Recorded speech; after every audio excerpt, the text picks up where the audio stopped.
Olá a todos, que maravilha que estamos mais uma vez juntos para o estudo e ação sistêmica da Palavra de Deus. Pegue a sua Bíblia, abra no Evangelho de São Marcos, capítulo 6, dos versículos de 30 ao 45. É a primeira multiplicação dos pães. Então agora eu vou deixar um tempinho para você ler, refletir, e aí daqui um pouquinho a gente volta a conversar. Já leram? Que bom! Então, antes da multiplicação dos pães, lá no versículo 31, mostra que Jesus disse para os seus discípulos: vinde à parte para algum lugar deserto e descansai um pouco. Olha só a importância de saber descansar. Algumas vezes falam para o padre, mas padre, a gente tem que estar sempre trabalhando, o importante não é descansar, porque descansar é para os preguiçosos. Não, calma, ficar a vida inteira descansando, sim, é para os preguiçosos. Agora, se a nossa vida é sempre uma correria, estamos como um fio que está totalmente esticado, estamos sempre baixo tensão, e aí sim, quando a vida nos exige algo mais, já não temos paciência, estamos totalmente esticados e aí sim a gente se arrebenta. Então é importante descansar, aliviar um pouco a nossa vida, para que no momento de dificuldade, quando a vida exige algo mais, eu possa ter a tranquilidade, ter a cabeça mais serena para tomar decisões importantes. Então é importante dar um tempo para o descanso, por isso que o domingo é para passar em família, ou assistir um bom filme, ou sair passear, fazer algo que realmente eu gosto, que me ajude a descansar. Também, na nossa vida, a gente sabe um pouco como está as agitações, o nosso ritmo, e é bom quebrar, fazer algum exercício físico, ler um bom livro. Bom, cada um conhece da sua própria vida. Então não é perder tempo, é ganhar o tempo quando precisamos ter mais força. Não é preguiça. Jesus mesmo levou os seus discípulos para descansar. Então, eu quero comentar isso, porque às vezes falam, mas padre, a gente não pode perder tempo, padre, temos... Não, somos humanos, não somos anjos. Devemos ter nossos momentos de descanso. E Deus nos abençoa se também somos humildes para reconhecer que precisamos descansar. Pois bem, aí continua no Evangelho e nos diz que, ao desembarcar, Jesus viu uma grande multidão e compadeceu-se dela. Então é claro que a gente precisa descansar, mas se em algum momento eu preciso ajudar alguma pessoa, bom, então deixa o descanso para depois. Eu tenho que ter um certo equilíbrio, saber também ter uma hierarquia de valores. E aqui Jesus viu que essa grande multidão precisava da sua ajuda, era como ovelhas sem pastor, e aí ele começou a ensiná-las, a nutrir, vamos dizer assim, o espírito dessas almas que estavam sedentas por uma palavra de consolo, uma palavra de ajuda. Agora nos diz no versículo 35 que a hora já estava bem avançada, quando se achegaram a ele os seus discípulos e disseram: este lugar é deserto e já é tarde.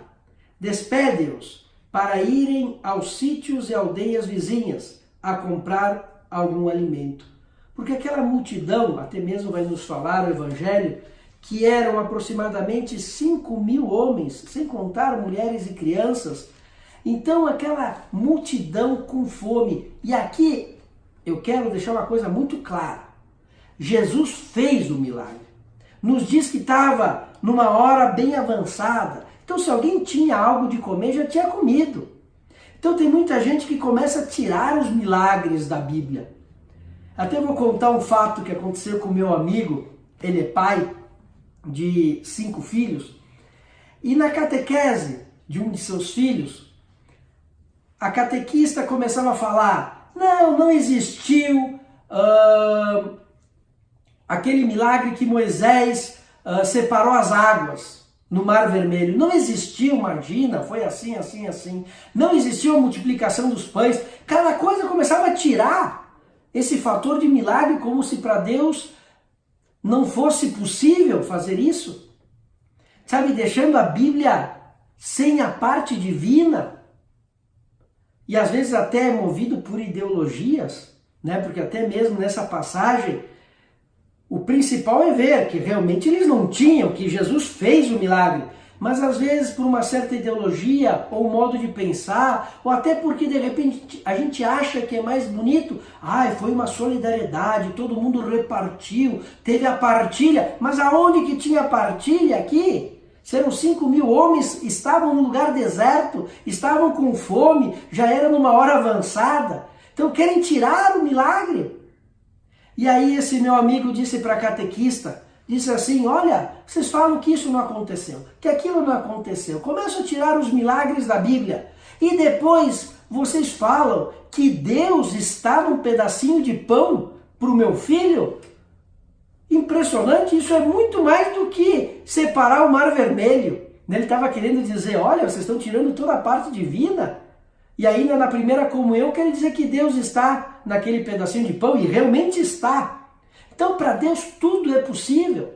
Se até na vida dos santos, às vezes acontecia, claro, não porque eles faziam milagres, mas eles rezavam, colocavam farinha, não tinha para tantas crianças, e de repente aconteceu o milagre e eles já tinham para poder oferecer alimentos para diversas crianças carentes. Imagina os santos e santas, e aqui estamos falando em Jesus Cristo, o verdadeiro Deus, o verdadeiro homem. Aqui sim existiu um milagre. Eu digo isso muito claro, porque senão a gente começa a querer contar tantas coisinhas e fazer o evangelho ser conforme a nossa medida, e não é conforme a nossa medida, o nosso modo de pensar, é aquilo que está escrito, aquilo que Jesus fez. E ele sim fez o milagre. Não vamos começar a tirar os milagres, a parte divina das Sagradas Escrituras. E aí Jesus, antes de fazer o milagre, disse para os discípulos, porque Jesus nos provoca, às vezes a gente tem alguma dificuldade e Jesus quer saber se a gente vai colocar a nossa parte. É claro que 99%, vamos dizer assim, é Deus quem faz, mas Ele quer o nosso 1%. Ele quer a nossa boa vontade, a nossa ação, a nossa participação. E aqui Jesus provocou e disse, dai-lhes vós mesmo de comer. E aí os discípulos replicaram, iremos comprar 200 denários de pão para dar-lhes de comer? Imagina, é impossível. E aí Jesus perguntou, quantos pães tendes? Ide ver. Depois de se ter informado, disseram, 5 pães e 2 peixes. Muito pouco. Até numa outra passagem, comenta o Evangelho que foi uma criança que trouxe. Claro que ela não tinha os 5 pães e 2 peixes, mas provavelmente uma família que estava lá entregou e disse assim para a criança, vai lá, leva para Jesus. Pois bem, muito pouco. O que é isso para alimentar toda aquela multidão? Para fazer esse ato de misericórdia corporal, porque não adianta nada dizer para o nosso irmão ou nossa irmã que está sofrendo, Deus te abençoe, se aquilo que eles necessitam é alimento, eles estão com fome. Então é importante os atos de misericórdia corporais, e Jesus nos dá o exemplo. E aí ele tomou os 5 pães e os 2 peixes, ergueu os olhos aos céus, abençoou. Aqui o Evangelho mostra como ele faz todo esse ato para mostrar que Deus abençoa quando nós oferecemos para Ele a nossa participação. Pode ser muito pouco, mas Deus abençoa. E aqui aquilo que me chama a atenção é que sobraram. Imagina, todos comeram e ficaram fartos. E recolheram do que sobrou 12 cestos cheios de pedaços. Mostrar como Deus é generoso, né? Não dá só assim um pouquinho. Ele é generoso, ele não economiza no seu amor. E devemos aprender isso dele. Quantas vezes acontece que na hora da gente fazer a caridade, é tudo assim manga curta, né? Manga curta, o modo de dizer, é tudo curto. A gente pega aquilo que está sobrando, aquilo que a gente não quer mais. E Jesus nos mostra que devemos dar o melhor para as pessoas. Quantas vezes chegam doações que tu diz, bah, mas isso aqui teria que ir para a lata de lixo. Como você vai dar isso para um irmão, para uma irmã sua? Tua verdadeira caridade é generosa, é uma entrega total. É dar até aquilo que a gente necessita e não dar as sobras, os trocados, vamos dizer assim. Isso Jesus nos mostra que devemos ser generosos. Amar o próximo como nós amamos nós mesmos. Eu usaria isso. É verdade que tem coisas que já não adianta, a gente não usa, então não tem problema nenhum, já não nos serve, tudo bem, mas que estejam em bom estado. E também, por que não, dar coisas novas? Os nossos irmãos e irmãs merecem, afinal, são nossos irmãos e irmãs. E depois aqui, como eu falei, eles recolheram do que sobrou e foram 12 cestos cheios de pedaços e os restos dos peixes. É importante isso aqui porque Jesus nos mostra que devemos também valorizar as doações. Eu me lembro de uma paróquia que eu estive, que a gente doava roupas e as pessoas depois jogavam tudo no rio, em vez de lavar, em vez de cuidar, porque sabiam que iam receber de novo. E Jesus mostra que não, que a pessoa que recebe, e por isso é importante também ajudá-las. Nós aqui na nossa paróquia temos todas as terças-feiras a entrega de roupas e é importante ver como tem pessoas que levam, pessoas necessitadas, mas depois na outra terça-feira devolvem aquilo que não usam ou até mesmo trazem coisas da sua casa, de repente com um remendo, com uma costura. Como é importante ter essa mentalidade, não deixar as coisas sobrarem, não deixar comida, né? Não é porque eu sou pobre que eu necessito que agora eu tenho que deixar no prato um pouco de comida. Então eu vou me servir, claro que no início, principalmente com as crianças, né?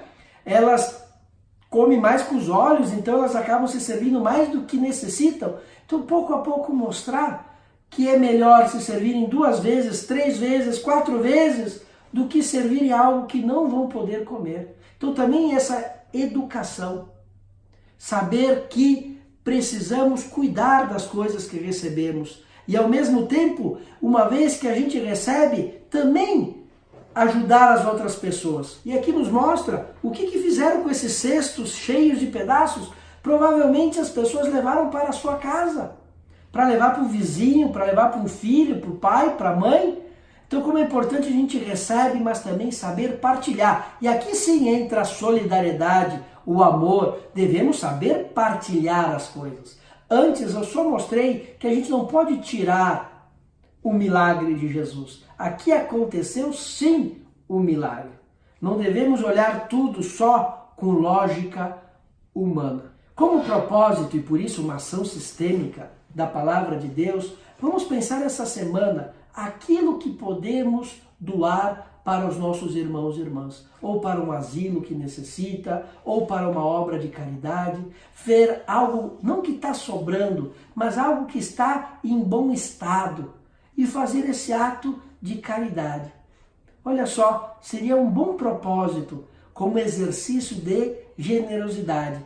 E eu garanto para vocês que se fazemos com amor e entregamos com amor e com dedicação, Deus vai abençoar a sua vida. Não tenha medo de ser generoso, faça a prova e verá como Deus vai derramar abundantes graças na sua vida. Que Deus lhe abençoe, em nome do Pai, do Filho e do Espírito Santo. Amém. Fiquem com Deus.